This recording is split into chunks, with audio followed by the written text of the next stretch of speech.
వైసీపీలో ఏం జరుగుతుంది? ఆ పార్టీలో భయంకరమైన సైలెంట్‌కి అర్థమేమిటి? పార్టీ మాది అని చొక్కాలు చింపుకున్న వారు ప్రత్యర్థుల మీద దూకుడు చేసి ఎలుగెత్తి వైసీపీ గురించి నినదించిన వారు ఇప్పుడు ఎక్కడ అన్న చర్చ సాగుతోంది. వారంతా వైసీపీకి పెట్టుబడి, ఒక విధంగా చెప్పాలంటే మూలధనం, అసలైన రాజకీయ ధనం. ఆ పార్టీ పుట్టడంతోనే కట్టుబడిపోయిన అభిమాన జనం. వైఎస్ఆర్ అన్న 3 అక్షరాలకు అంకితమైన హార్డ్ కోర్ పార్టీ జనం. మరి ఇప్పుడు వారంతా ఏమయ్యారు? ఏం చేస్తున్నారు? అన్నదే పార్టీలో చర్చగా మారింది. వైసీపీ గెలిస్తే తామే గెలిచినట్టు, జగన్ సీఎం అయితే తామే అయిపోయినట్లు ఎంతో సంబరం చేసుకున్నవారు ఒరిజినల్ వైసీపీ వారుగా ఉంటూ వచ్చారు. వీరు జగన్ కాంగ్రెస్‌ని బయటికి వచ్చి వేసిన తొలి అడుగులో నుంచి పార్టీకి కొమ్ము కాస్తూ వస్తున్నారు. 2014, 2019 ఎన్నికల్లో వైసీపీకి ఓటేయమని జనం వద్దకు వెళ్లి విపరీతంగా ప్రచారం చేసిన వారు. ఏకంగా 10 ఏళ్ల పాటు ప్రతిపక్షంలో ఉన్నారు. తమ ఆస్తుల్ని, తమ జీవితాలని పూర్తిగా పార్టీకి పెట్టేసి ఏకంగా ప్రాణం పెట్టిన వీరంతా 2019 నుంచి 2024 మధ్యలో సాగిన వైసీపీ ఏలుబడిని చూసి కంగుతిన్నారు.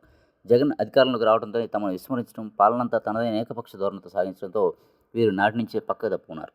ఇక వీరు 2024 ఎన్నికల్లో వైసీపీ కోసం గట్టిగా ఎక్కడా పనిచేయలేదంటారు. కనీసం తమ పార్టీకి ఓటేసి గెలిపించమని కూడా జనాల వద్దకు వెళ్ళి ప్రచారం చేయలేదని చెబుతారు. ఎందుకంటే తాము అన్ని భరించి వైసీపీని గెలిపిస్తే 5 ఏళ్లలో తమను ఏమీ పట్టించుకోలేదని జగన్, అందుకే తాము ఆగ్రహంగా ఉన్నామని వారు చెప్తున్నట్లుగా ప్రచారం సాగుతుంది. ఇక వారిలో చాలామంది వైసీపీకి ఓటేలేదని కూడా చెప్తారు. అదే సమయంలో ఇతర పార్టీలకి అనుకూలంగా కూడా ఎక్కడా పనిచేయలేదని అంటారు. ఎందుకంటే వారు వైఎస్ఆర్‌ని ఎంతో ప్రేమిస్తారు. ఆ తండ్రి బిడ్డగా జగన్ కూడా అమితంగా గౌరవించి అభిమానిస్తారు. అందువల్ల వారు వైసీపీ అధినాయకత్వం పొగడ మీద ఎలిగారు తప్ప వైసీపీతో వేరుపడి కాదని వారే చెప్తారు. అయితే ఇక వారంతా వైసీపీని దూరంగా పెట్టారు కానీ ఏ పార్టీలోనూ చేరలేదని కూడా గుర్తు చేస్తున్నారు. అవకాశవాదులు మధ్యలో పార్టీ అధికారంలో ఉన్నప్పుడు వచ్చి చేరి పదవులను అనిపించి వారు పార్టీని విడిపోయారు. వారు ఎంతోమంది ఉన్నారు. కానీ వీరు మాత్రం అలాగే ఉన్నారు. అంటే వైసీపీకి కరుడు కట్టిన అభిమాన నాయకులనే చెప్పాలి. అయితే వీరు అంతా గత 15 నెలలుగా పార్టీ ఇచ్చే ఏ పిలుపునకు స్పందించడం లేదు. అంతేకాదు పార్టీ కార్యక్రమాల్లో కనిపించడం లేదు. దానికి కారణం ముందే చెప్పుకున్నట్లుగా అధినాయకత్వ పోకడలు మారాలన్నదే వారి ఆలోచనగా ఉంది. అందుకే యూరియా కొరత అని పార్టీ పిలిపించినా, లేకపోతే మరో అంశం మీద నిరసనలకు సిద్ధపడినా వీరు మాత్రం ఎక్కడ అగుపించడం లేదని గుర్తు చేస్తున్నారు పలువురు విశ్లేషకులు. అయితే మధ్యలో వచ్చిన వారు కొందరు మాత్రమే హడావుడి చేస్తున్నారని వైసీపీ అసలు బలం అయితే ఇది కాదనే వాదన వినిపిస్తుంది. వైసీపీలో ఒరిజినల్ లీడర్స్ అలాగే మొదటి నుంచి ఉన్న గట్టి నాయకులు కనుక బయటకు వస్తే అసలైన పోరాటం అప్పుడే స్టార్ట్ అవుతుందని అంటున్నారు. కానీ వీరికి మాత్రం కొన్ని సందేహాలు ఉన్నాయని అంటున్నారు.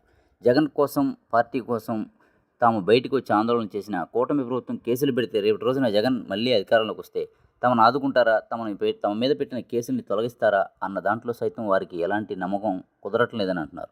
అందువల్ల వైసీపీ అధినాయకత్వం వైఖరిలో మార్పు రావాలని, అప్పుడు వీరంతా బయటకు వస్తామని తాము చెప్పుకుంటున్నారని చెప్పని విశ్లేషకులు వ్యాఖ్యానిస్తారు. అలా జరిగిన నాడు జనంలోకి వీరు మళ్ళీ వైఎస్ఆర్ అభిమానం దండుగా కదులుతారని అంటున్నారు. ఇక చూస్తే వైసీపీ అంటే ఇష్టమని 2029లో ఆ పార్టీకి సపోర్ట్ చేస్తారని కూడా స్పష్టం చేస్తున్నారు విశ్లేషకులు. కానీ దానికంటే ముందు వైసీపీలో జరగాల్సిన మార్పులని జరగాలని ఎవరైతే హార్డ్ కోర్ ఫ్యాన్స్ ఉన్నారో వారంతా బలంగా కోరుకుంటున్నారు.